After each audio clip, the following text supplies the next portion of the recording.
Finally blind audition पनि सकियो। अब सुरु भयो ब्याटल राउन्ड। गाउँदा एकअर्कालाई साथ दिँदै जानुपर्छ, तर अगाडि बढ्न एकजनाले मात्र पाउँछ। यो द ब्याटल हो जहाँ एउटा निर्णयले यात्रा बदल्न सक्छ।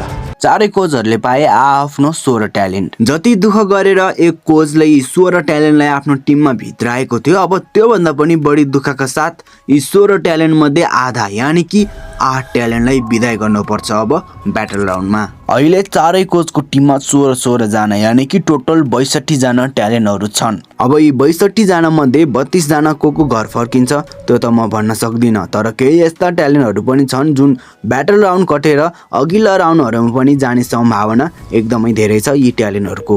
दर्शकबिन आज हामी यो जान्नेछौँ कि कुन कुन कोचको टिमबाट को ट्यालेन्ट ब्याटलमा सेलेक्ट हुन्छ त। तपाईँहरूलाई लागिरह होला कि यसलाई कसरी थाहा भयो कि ब्याटलमा को सेलेक्ट हुन्छ भनेर।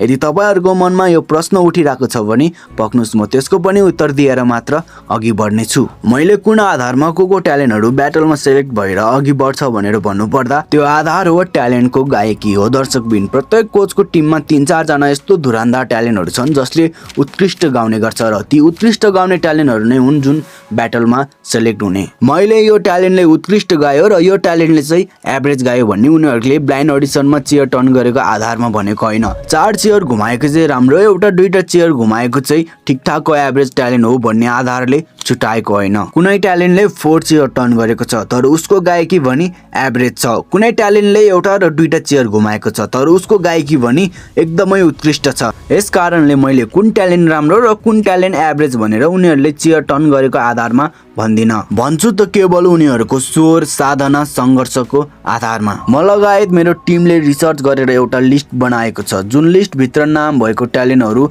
ब्याटलमा सेलेक्ट हुने चान्स एकदमै धेरै हाई छ। यो लिस्ट भित्र नाम भएको ट्यालेन्टहरू कसैले 4 चेयर टर्न गरेको छ त कसैले 1 चेयर, तर 1 चेयर टर्न गरे पनि उनले 4 चेयर टर्न गरेकोलाई टक्कर दिई हराउन सक्ने क्षमता भएको ट्यालेन्ट छ, किनकि उनले वर्षौंदेखि साधना, मेहनत, सङ्घर्ष गर्दै आएको ट्यालेन्ट हुन्। अब लागौँ त्यो लिस्ट तर्फ जसबाट थाहा हुन्छ कि कुन कोचको टिमबाट को फिक्स सेलेक्ट हुन्छ त ब्याटलमा।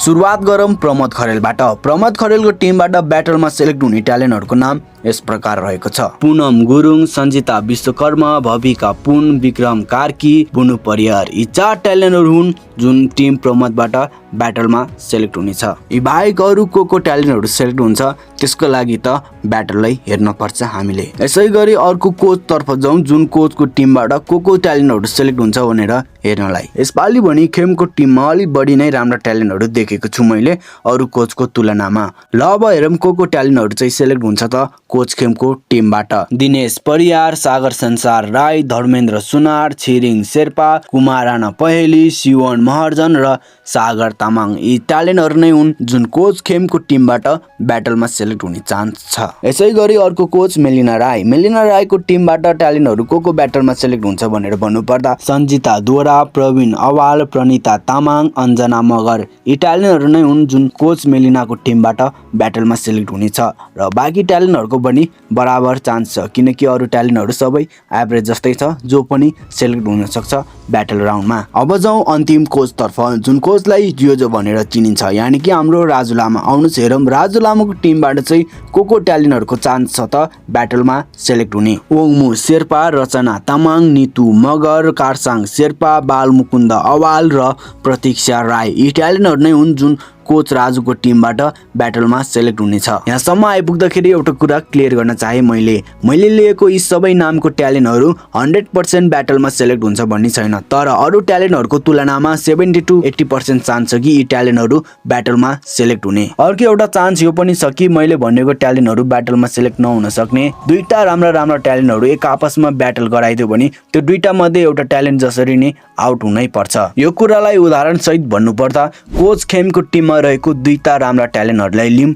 सागर संसार राई र धर्मेन्द्र सुनार। यी 2टा राम्रा ट्यालेन्टहरू बीच ब्याटल गराइदियो भने यी 2टा मध्ये एउटा राम्रो ट्यालेन्ट बाहिरिन्छ। हो यस कारणले मैले भनेको नामहरू मध्ये केही ट्यालेन्ट ब्याटलमा सेलेक्ट नहुन नै सक्छ। भोइसको टिमले यसपालि ब्याटलमा केही चेन्ज ल्याएको छ भनेको छ, हेरौँ त्यो चेन्ज के हुन्छ। जस्तै ब्लग सबैभन्दा इन्ट्रेस्टिङ हुनेवाला चाहिँ यसपालि अडियन्सले त्यस एकदमै मन पराउनुहुन्छ। त्यसपछि ब्याटलमा पनि फर्मेटमा फरक छ, नकआउटमा पनि छ, लाइभ सोमा गएर पनि छ। प्रमोद खरेलले भोइसको डाइरेक्टरलाई भनेको थियो कि ब्याटल सम्बन्धी ब्याटलमा यस्तो खालको सिस्टम भयो भने चाहिँ राम्रो हुन्छ भनेर। के तपाईहरुलाई त्यो के कुरा हो भनेर थाहा छैन भने म अर्को पार्टमा भन्ने छु कि प्रमोद खरेलले के कुरा राखेको थियो भोइसको डाइरेक्टरलाई, जुन सिस्टम भोइसको ब्याटल राउन्डमा भयो भने एकदमै राम्रो हुनेछ। हस् त आजको लागि यति नै, हामी फेरि भेट्ने छौं अर्को नयाँ भिडियोको साथमा।